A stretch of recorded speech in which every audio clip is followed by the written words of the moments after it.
Anyway, you mentioned the Chargers as a possible landing spot for Bill Belichick. So why not mention that Justin Herbert now out for the season with, is it right index? He already had a thumb injury, right? Now it's right index finger, broken right index finger. Yeah. His whole right hand is busted up. I don't like to credit the Chargers for much. It was his left thumb. I was like the left thumb, before, right index finger. Yeah, now it's right in, yeah. So I had what's called mallet finger. All right. So mallet finger, right? You have a fracture at the is your finger it's a little crooked, I know. Oh, dude. Hey, Corey, okay, just pause. All right. This is what happens when you try to play with an injury and it doesn't go well. Okay. So yes, it's a little crooked. All right. But I broke the bone up in here. The ligaments got torn off of this, right? So obviously the finger then's kind of like hanging like this, all right? And the problem with that is when you're throwing a football, clearly you need that finger to really flick and spin the football. It's the last thing that touches it when you throw. Yep.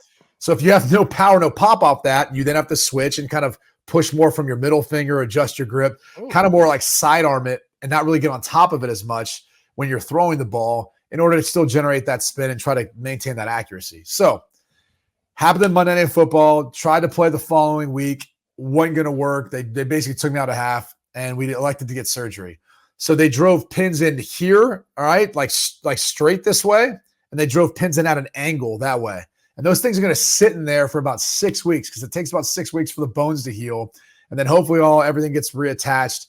And then once you rip those things out, and trust me, I got an arm block. I watched the doctor do it. It's not very complicated. They get a set of pliers. He put his foot up against the table, and he just yanked those things out. And it was one of the craziest things I've ever witnessed when you watch something be pulled out of your body like that, and you can't feel a thing.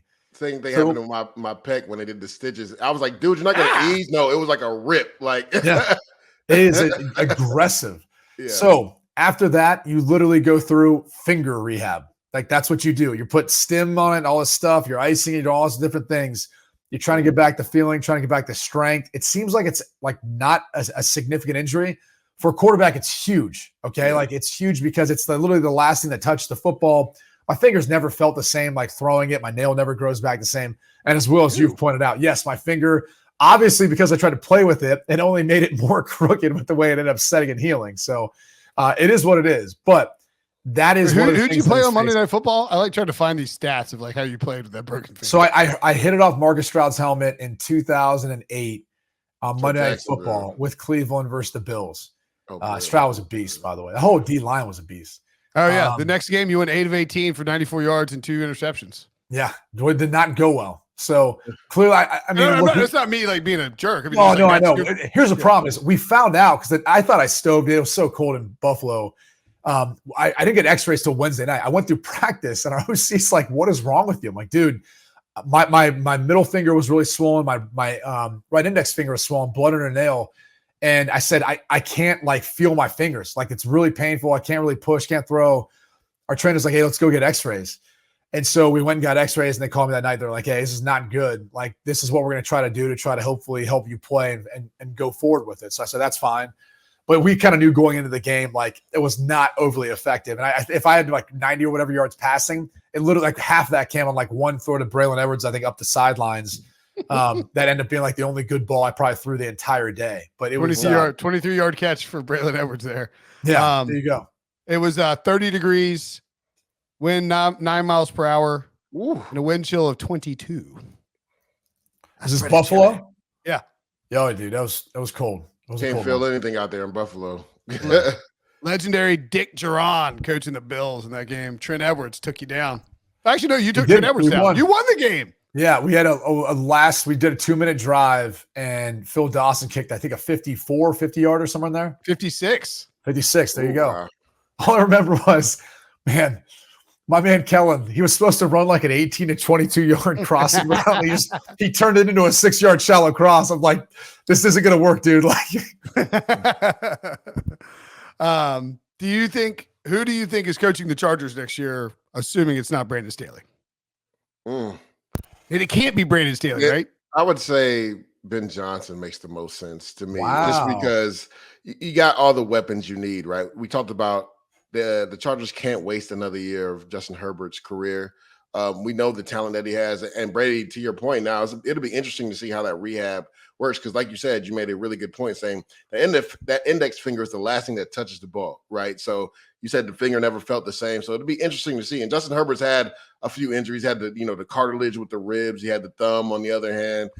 He's had, I believe, an ankle or a back before. So he's a tough kid. He's going to go out there and lay it on the line. But it'll be interesting to see the turnover of this roster too, because you would assume that Keenan Allen most likely is not going to be there next year. Also, Austin Eckler could potentially not be there as well. So I think Ben Johnson makes the most sense if you're trying to get the most out of Justin Herbert. The funny thing is, like, Staley being there was supposed to make this defense elite because that's what he's known for.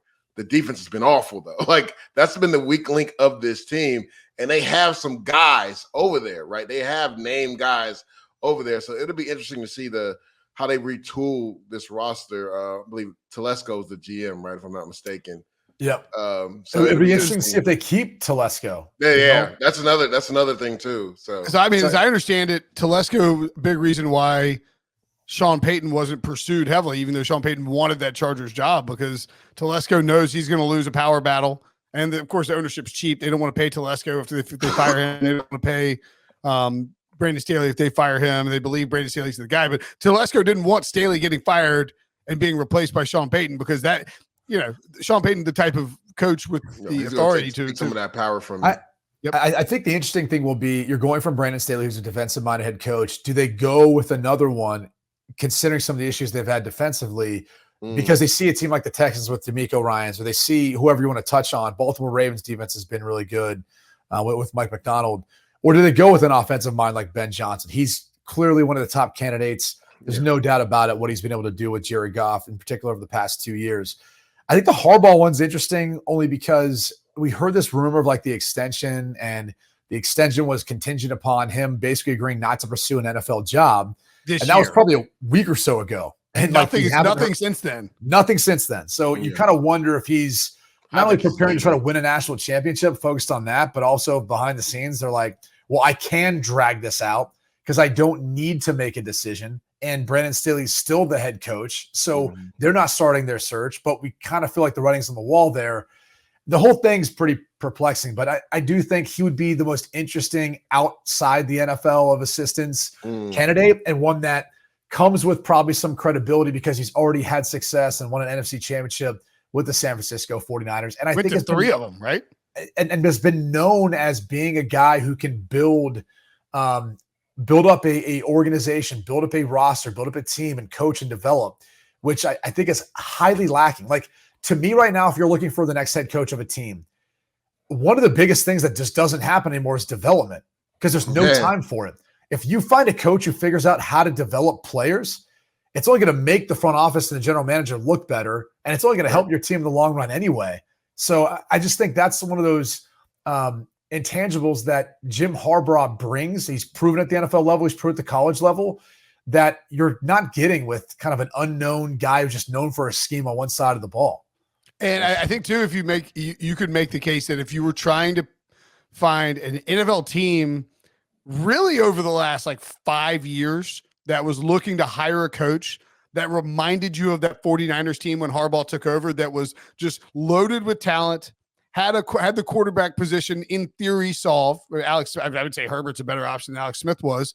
But you had Vernon Davis, you had Michael Crabtree, you had all these guys on the defensive side of the ball, and Harbaugh stepped in and flipped that team over immediately. This Chargers team is primed to be flipped immediately if you get a good coach in there and you can stay remotely healthy. So I like that. I like the Harbaugh idea a lot. And the timing wise, we assume they're not going to fire Brandon Staley until after the season. So that's January 1st. I mean, which means Harbaugh tomorrow could change their mind. Well, yeah, but Harbaugh has time to let the playoffs kind of play out. Correct. If he's the guy, he can see, all right, am I going to beat? If he loses to Alabama, maybe he's like, I'm out of here. I'm going to go to LA, or you beat Alabama, then you can decide, do you want to try to win play the national title, and then hope Chargers string along.